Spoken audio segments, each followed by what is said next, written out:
கடந்த காலத்தில் ரணில் அவர்கள் மேற்கொண்ட போது இந்த கட்சிகள், அதாவது இப்போது இருக்கின்ற என்பிபி கட்சி தான் முழுமையாக அதை ஏற்றுக்கொள்ள முடியாது என்று விமர்சித்த ஒரு தலைமைத்துவம் இன்று அதானியோடு சேர்ந்து பயணிக்க தாங்கள் தயார் என்று கூறியிருப்பது சந்திரிகா உட்பட மைத்திரி, ரணில், அதே போன்று மஹிந்த போன்ற அதிமேதகு ஜனாதிபதியாக இருந்தவர்கள் உச்சரிக்காத அந்த கடும் தொனியிலான வார்த்தையை, இந்த மீன்பிடி முறையை மாற்றுங்கள் என்று இவர் கோரிக்கை விடுத்தாலும் அல்லது மீன்பிடி முறையை எங்கள் நாட்டுக்குள் செய்யாது என்று சொன்னாலும் இந்த அதானி குழுமத்தை பற்றி நீண்ட விமர்சனங்கள் வெளிநாடுகளிலும் இந்தியாவிலும் இருக்கின்றது.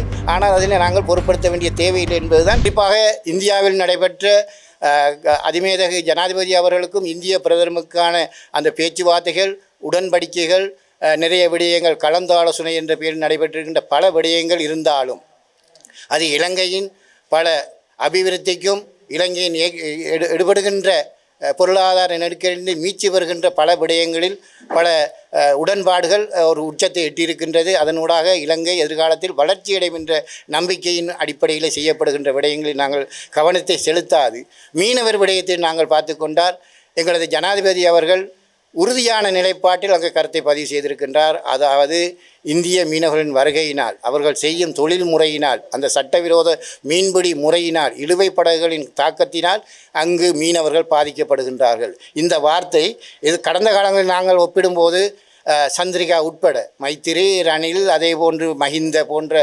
அதிமேதகு ஜனாதிபதியாக இருந்தவர்கள் உச்சரிக்காத அந்த கடும் தொனியிலான வார்த்தையை எமது ஜனாதிபதிகள் உச்சரித்திருக்கின்றார். ஆனால் அது ஒப்பந்தமாகவோ எழுத்து வடிவில் இல்லாத ஒரு விடயம், வெறுமனே கலந்துரையாடலோடு நிற்கப்படுகின்ற ஒரு விடயமாகத்தான் அது நடந்திருக்கின்றது. எனவே அங்கு அவர் பேசும்போதே இந்திய தரப்பில் இருந்த பிரதமரின் கூற்று வேறு விதமாக இருக்கின்றது. அதாவது என்னதான் இருந்தாலும் இந்த மீன்பிடி முறையை மாற்றுங்கள் என்று இவர் கோரிக்கை விடுத்தாலும் அல்லது மீன்பிடி முறையை எங்கள் நாட்டுக்குள் செய்யாது என்று சொன்னாலும் இந்திய தரப்பால் விடுக்கப்பட்ட கோரிக்கையாக அதை மனிதாபிமானமாக கையாளுங்கள் என்றால் மனிதாபிமானமாக கையாளுங்கள் என்று மோடி மாத்திரம் சொல்லவில்லை, அந்த இந்திய பிரதமர் மாத்திரம் சொல்லவில்லை, தமிழக முதல்வரும் அவ்வாறான கோரிக்கையை தான் வைக்கின்றார்.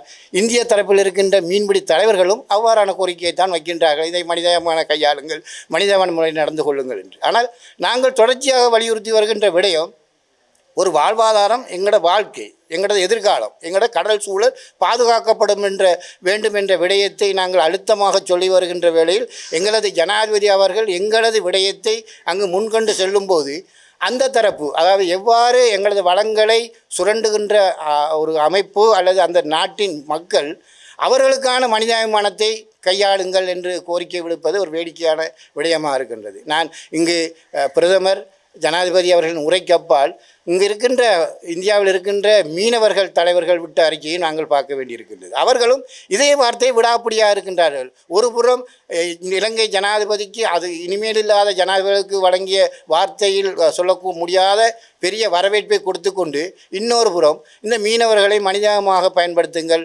அவர்கள் செய்யும் தொழிலை தொடர்ந்து செய்ய அனுமதியுங்கள், அப்படி என்றால் இந்த கடல் வளத்தை அளிக்கின்ற தொழிலை தொடர்ந்து செய்ய அனுமதி வருகின்றார்களா என்ற கேள்வி எங்களுக்கு மாத்திரமல்ல, இதை கேட்கின்ற ஒரு நபருக்கும் இருக்க வேண்டிய ஒரு பொறுப்பு இருக்கின்றது.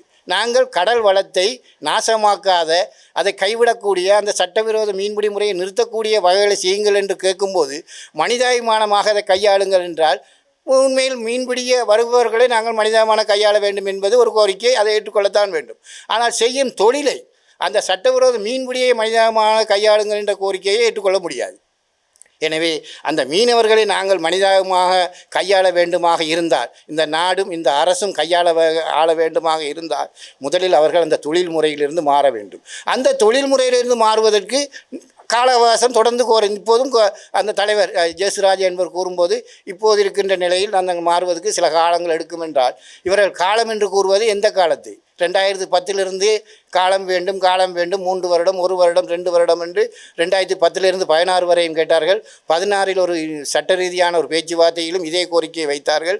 இன்று 2024 25 எட்டும் போதும் இந்த கால அவகாசத்தை கோருகின்றார்கள். எனவே இவர்கள் காலம் என்று கேட்பது வெறுமனே நாட்களை கடத்துவதற்கு அன்றி அவர்களின் தொழில் முறையை மாற்றுவதற்கான ஒரு விடயமாக இல்லை. எனவே இலங்கை அரசாங்கத்திடம் நாங்கள் மீண்டும் வலியுறுத்துவது, கௌரவ ஜனாதிபதிகள் இந்திய விஜயத்தை முடித்துக்கொண்டு நேற்று பாராளுமன்றம் வந்து பாராளுமன்றத்திலும் பல விடயங்களை பேசியிருந்தாலும் இந்த விடயத்தை அவர் இலங்கை மீனவர் விடயத்தில் நாங்கள் பேசிய விடயம் என்ன, அவர்கள் கேட்டுக்கொண்ட விடயம் என்ன, எதிர்காலத்தில் நாங்கள் எவ்வாறான நடவடிக்கையை கையாளப் போகின்றோம் என்ற விடயத்தை இதுவரை அவர் தெளிவுபடுத்தவில்லை.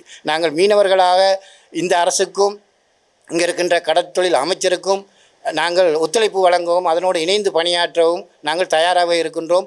எங்களது வாழ்வாதாரம் நிலைக்கும் என்ற நம்பிக்கை வரும் பட்சத்தில் தவறுதலாக அல்லது எங்களை கண்டுகொள்ளாமல் இந்த அரசும் கடந்த அரசாங்கங்கள் போல் எங்களை கைவிடுமாக இருந்தால் அல்லது கண்டுகொள்ளாத சமூகமாக எங்களை கைவிடுவார்களாக இருந்தால் நாங்கள் கடந்த காலத்தில் மேற்கொண்ட பல நடவடிக்கைகளை இந்த அரசுக்கும் எதிராகவும் நடக்க வேண்டி வரும். குறிப்பாக போராட்ட வாயிலாக அல்லது எங்களது தொழிலை மறித்து அதனூடாக அரசுக்கு ஒரு அழுத்தத்தை கொடுக்க வேண்டிய ஒரு சூழ்நிலையை இவர்கள் தள்ளிவிடுவார்கள். எனவே தயவு செய்து நாங்கள் இந்த ஊடக வாயிலாகவும் நாங்கள் இதை கேட்டுக்கொண்டிருக்கின்ற மக்களின் அல்லது மக்கள் பிரதிநிதியாக இருக்கின்ற பாராளுமன்ற உறுப்பினர்களுக்கும் நாங்கள் இவ்வாறான ஒரு வேண்டுகோளை வைப்பது, எங்களது பிரச்சனைக்கு ஒரு தீர்வை தாருங்கள். நாங்கள் மீனவர்களோடு முரண்பட தயாராக இல்லை. தமிழக மீனவர்களோடு நாங்கள் முரண்பட தேவையும் இல்லை.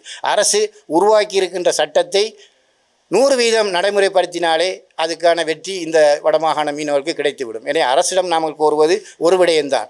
சட்டத்தை உருவாக்கிய நீங்கள் சட்டத்தை நடைமுறைப்படுத்துங்கள். அதுக்கு பாதுகாப்பு தரப்பு தனது முழுமையான 100% ஒத்துழைப்பை வழங்குமாக இருந்தால் இந்திய மீனவர்கள் எங்கள் எல்லையை தாண்டுவது நிறுத்தப்பட 100% வாய்ப்பு இருக்கின்றது. இதுக்கு அப்பால் அதை பேச்சுவார்த்தை அல்லது மனிதாபிமானம் என்று பேசிக்கொண்டு காலத்தை கடத்துவதால் இங்கு இருக்கின்ற பிரச்சினை ஒரு புறையோடி போன புண்ணாகை மாறுமே தவிர தீர்வான ஒரு விடயமாக மாறாது என்பதை தெரிவித்துக் கொள்கிறேன். அதே எக்கனாமிக் டைம்ஸ் என்ற பத்திரிகைக்கு கொடுத்த பிரத்யேக பேட்டியிலேயே ஜனாதிபதி அவர்கள் அவ்வாறான கருத்தை பதிவு செய்திருக்கின்றார். என்னவென்றால், அதானி குழுமத்தோடு சேர்ந்து பணியாற்ற நாங்கள் தயாராக இருக்கின்றோம் என்று. அது இனி வரக்கூடிய, அதாவது நிறைய விடயங்கள் இதில் இருக்கின்றன. மன்னாரில் அமைக்கப்படக்கூடிய காற்றலை மின்சாரம், இப்போ சம்பூரில் ஒரு காற்றலை மின்சாரம் அமைப்பதற்கான ஒரு ஒப்பந்தம் செய்யப்பட்டிருக்க அறிகிறோம். அதற்கப்பால் கொழும்பில் இருக்கின்ற துறைமுக முனைப்பகுதி அபிவிருத்தி என்ற போர்வையில் நீண்ட ஒரு பெரிய திட்டங்களூடாகத்தான் அது பேசப்பட்டிருக்கின்றது. உண்மையில் நாங்கள் மன்னார் மாவட்டத்தை எடுத்துக்கொண்டால் மன்னார் மாவட்டத்தில் நடைமுறைப்படுத்த கொண்டிருக்கின்ற திட்டங்களை விட நடைமுறைப்படுத்த எத்தனிக்கின்ற திட்டமாக அதானி குழுமத்தின் இந்த காற்றலை மின்சார கோபுரம் அமைத்த திட்டம் இருக்கின்றது. இது மன்னார் தொடக்கம் பூநகரி ஊடாக யாழ்ப்பாணம் நோக்கி போகின்ற அந்த வடபகுதியை நோக்கிய அந்த காற்றலை மின்சார கோபுரங்கள் அமைப்பது. எனவே நீண்ட திட்டங்களை அவர்கள் கையாண்டிருந்தாலும் இந்த அதானி குழுமத்தை பற்றி நீண்ட விமர்சனங்கள் வெளிநாடுகளிலும் இந்தியாவிலும் இருக்கின்றது. ஆனால் அதனை நாங்கள் பொருட்படுத்த வேண்டிய தேவையில்லை என்பதுதான் ஜனாதிபதியின் அந்த ஊடக வாயிலான கருத்தின் கூடாக அறியக்கூடியதாக இருக்கின்றது. யார் எதை சொன்னாலும் நாங்கள் அதானியோடு இணைந்து பணியாற்ற தயார் என்ற சிந்தனையில் இன்று இலங்கை வந்திருக்கின்றது.